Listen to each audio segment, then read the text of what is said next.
안녕하세요. 네, 오늘부터는 팀 켈러 목사님의 결혼을 말하다 라는 책을 통해서 결혼에 대해서 우리 같이 생각해보는 시간을 갖도록 하겠습니다. 네, 먼저 1장 내용은요, 결혼에 대한 잘못된 시각을 바로잡으라 라는 것인데요. 네, 제가 책을 요약하고 또 필요한 부분을 설명하면서 같이 보도록 하겠습니다. 결혼은 영광스러운 일이지만 고단한 과정이다 라고 합니다. 결혼에는 가슴 벅찬 환희도 있지만 결혼 생활을 하다 보면 눈물과 패배와 상처도 있죠. 이 팀 켈러 목사님이 아는 결혼 중에서 몇 줄을 넘긴 결혼치고 동화 속 이야기 같은 결혼은 없다라고 합니다. 결혼은 마치 풀리지 않는 퍼즐이나 한번 들어가면 길을 잃고 마는 미로 같다라는 느낌이 들기도 하는 것이죠. 그럼에도 불구하고 결혼보다 더 위대하고 중요한 인간관계는 없습니다. 성경은 하나님 자신이 첫 번째 결혼을 주재하셨다고 말합니다. 네, 첫 번째 결혼을 주님이 주례하셨죠. 한없이 고통스럽지만 그만큼 근사한 일, 이것이 성경의 결혼관인데요. 그러나 요즘 많은 사람들은 점점 결혼에 대해서 부정적인 생각을 갖고 있습니다. 이혼율은 과거에 비해서 2배나 높아졌고 결혼하지 않고 혼자 사는 사람들의 비율은 무려 50%나 된다고 합니다. 사람들은 왜 결혼에 대해서 부정적으로 생각하게 되었을까? 라는 것을 한번 생각해 보면은요, 사람들은 결혼하면 10중 8구는 불행하다라는 생각을 하는 것이죠. 그래서 이 사람들은 결혼 전에 먼저 동거를 해서 상대방이 나에게 맞는 사람인지 알아보는 게 필요하다라고 생각합니다. 그런데 통계적으로 볼 때 이들의 생각이 틀렸음을 알 수 있게 되는데요. 실제로 조사해보면 결혼 전에 동거한 커플의 이혼율이 동거하지 않고 바로 결혼을 한 사람들의 이혼율보다 훨씬 높았다고 합니다. 그리고 결혼한 부부의 이혼율이 높은 것은 사실이지만 18세 이전에 혼전 임신을 한 커플의 이혼율이 매우 높고 온전한 가정에서 성장하고 25세 이후에 결혼해서 첫 아기를 낳은 부부의 이혼율은 현저하게 낮아졌다고 합니다. 경제적으로도 보면은요, 계속해서 결혼 생활을 해온 사람은 은퇴 후에 그 재정 상태가 혼자 산 사람들보다 75%나 더 높았다고 합니다. 아마도 결혼에 대한 책임감 때문이 아닐까 생각하는데요. 그렇게 경제적으로도 더 풍족한 상태가 되고 또 정신적 신체적으로도 어떤 위기를 맞게 되면 결혼한 사람들의 회복 속도가 결혼한 사람들이 훨씬 더 빨리 회복할 수 있었다라고 합니다. 젊은 사람들이 결혼을 주저하게 만드는 주 요인은 아마도 결혼하면 불행하다라는 선입견 때문일 수 있는데요. 사람들은 결혼의 불행에 대해서는 많은 연구를 하지만 행복한 결혼에 대해서는 사실 별로 연구가 없었다고 하는데요. 실제로 그래도 몇몇 연구 결과에 의하면 부부들 가운데 행복하다고 고백하는 사람들이 61에서 62% 된다고 합니다. 그런데 장기간에 걸친 조사에 의하면은 지금 당장은 결혼해서 만족감을 느끼지 못하는 부부라 할지라도 이혼하지 않고 결혼 상태를 계속 유지하면 대부분 5년 안에는 행복을 느끼고 또 지속적으로 결혼 관계를 계속 유지하는 부부들의 그 생활 만족도가 싱글이나 이혼자, 동거 상태에 있는 사람들보다 훨씬 높다라는 것입니다.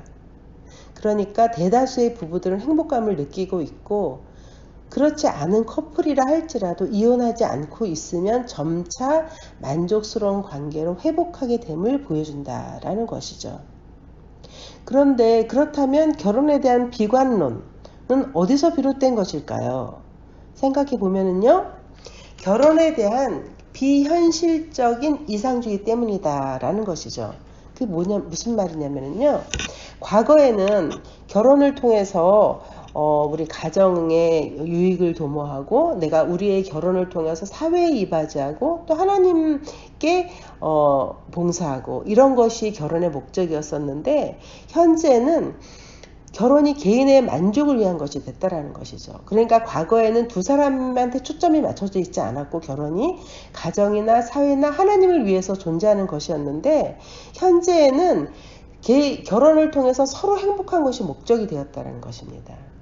그렇기 때문에 사람들은 이 행복한 결혼을 위해서 자기에게 딱 맞는 소울메이트를 찾게 되는 것이죠. 그래야지 행복할 수 있잖아요. 그래서 사람들이 원하는 소울메이트의 최고 조건은 뭐냐면은 자신을 있는 그대로 받아주고 바꾸려 하지 않는 사람. 이 사람이 바로 모든 사람들이 원하는, 남녀 모두 원하는 소울메이트의 최고 조건이라고 합니다. 즉 자기의 자유를 조금도 침해하지 않을 사람을 구하는 것이죠. 자기 부정이 아니라 자기 만족의 토대를 둔 결혼을 위해서는 거의 나를 받아하지 않는 결점이 없는 완벽한 파트너가 나에게 아무것도 요구하지 않고 무조건 받아주는 그런 파트너가 필수적이죠. 그러니까 이것을 보면은요, 정말 행복한 결혼을 위해서는 내가 결혼하는 상대방이 나한테 아무것도 바라지 않아야 되고 나의 모든 것을 그대로 받아주는 파트너가 돼야 되는데 이것은 한마디로 정말 결혼 상대에게 너무나 많은 것을 요구하는 것이죠. 듀크 대학의 스탠리 하우어바스라는 교수는요, 결혼이 자신의 행복을 위해 존재한다는 생각은 부부 생활에 지극히 해롭다라고 말합니다. 그를 위해서는 자기에게 꼭 들어맞는 상대가 있어야 하는데 아무도 결혼 상대를 속속들이 알 수 없다는 것이죠. 처음에는 확실하다고 믿죠. 저 사람은 진짜 확실해. 나한테 꼭 맞는 사람이야 라고 믿을지 모르지만 그게 잘못된 거라 잘못된 생각이었다는 것을 깨닫는 데는 그렇게 오랜 시간이 걸리지 않는다라는 것입니다. 결혼 생활을 일단 시작하고 나면 내 배우자는 더 이상 전에 내가 알던 그 사람이 아닌 것이죠. 내가 알던 그 사람이 결혼하고 나니까 다른 사람이 되어 있는 거예요. 중요한 거는 더불어 살게 된 내 배우자, 낯선 상대죠. 그 낯선 상대를 사랑하고 보살피는 법을 배우는 것이라는 것입니다. 결혼한 사람이라면 누구나 시간이 지나가면서 결혼할 때 알고 있던 것과는 전혀 다른 생판 남이나 다름없는 파트너를 사랑하는 법을 배워야 되는 시기가 있습니다. 또 바꾸고 싶지 않은 나의 습관을 변화시켜야 되는 것이죠. 이 과정을 거쳐서 마침내 건강하고 기쁨이 넘치는 그런 결혼관계에 도달하게 된다면은 그것은 내가 완벽한 배우자를 만나서 그런 것이 아니라는 것입니다. 그런 상대는 어디에도 존재하지 않는다는 것입니다.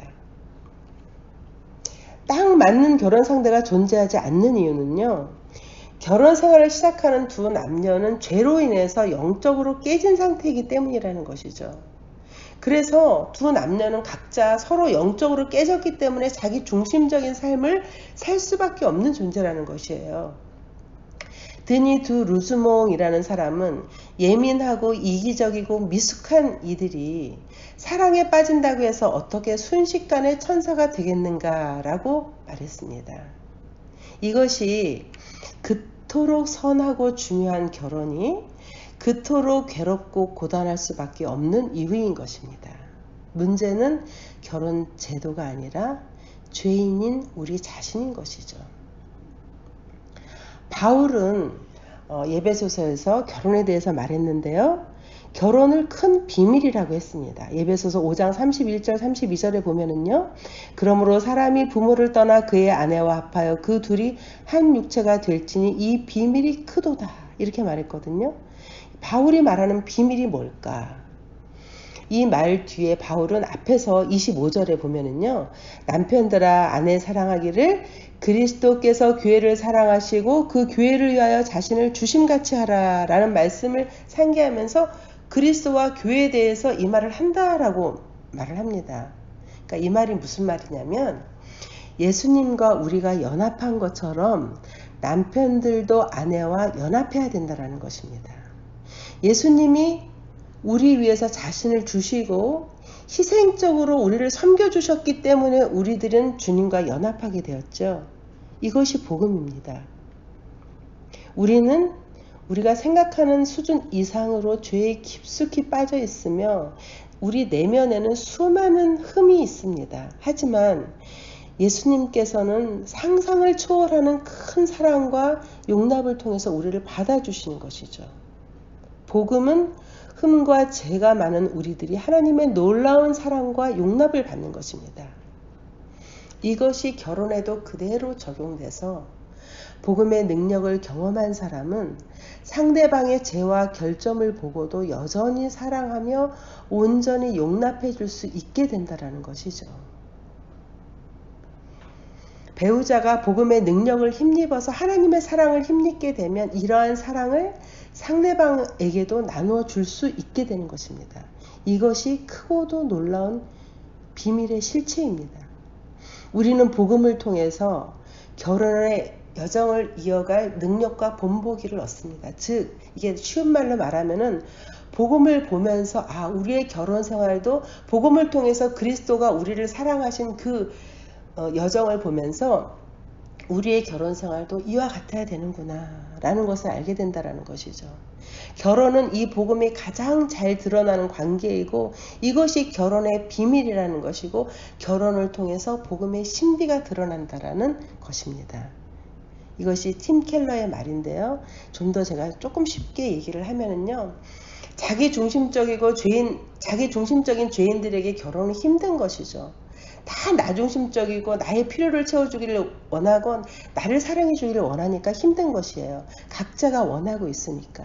그러나 복음의 능력을 경험한 사람은, 무조건적인 사랑을 경험한 사람은 주님의 사랑을 결혼 생활에 적용해서 주님이 우리를 무조건적으로 사랑해 주셨듯이, 내가 흠이 많지만 사랑해 주셨듯이 나도 흠이 많은 상대방에게 그러한 사랑을 줄 수 있게 된다는 것입니다. 그래서 이 복음의 신비가 결혼을 통해서 드러나게 된다는 것이죠. 이것이 결혼의 신비라는 것이죠. 그러니까 복음과 결혼은 가장 밀접한 관계가 있다라는 것입니다. 네, 오늘 쉽지 않은 말씀인데요. 이 말씀을 통해서 우리가 결혼을 통해서 내가 얻으려고만 할 것이 아니라 주님이 나를 사랑한 것처럼 그러한 사랑이 우리 결혼 생활에서 남에게, 상대방에게 원하는 것이 아니라 내가 그런 사랑을 먼저 하고, 그러한 과정이 바로 결혼의 과정이구나. 그래서 쉽지 않지만 우리에게는 복음의 본이 있기 때문에 우리는 이 결혼의 과정을 잘 승리할 수 있는 것입니다. 우리 이 말씀을 하루 잘 묵상하고 생각하면서 지낼 수 있는 하루가 될 수 있기를 바랍니다. 감사합니다.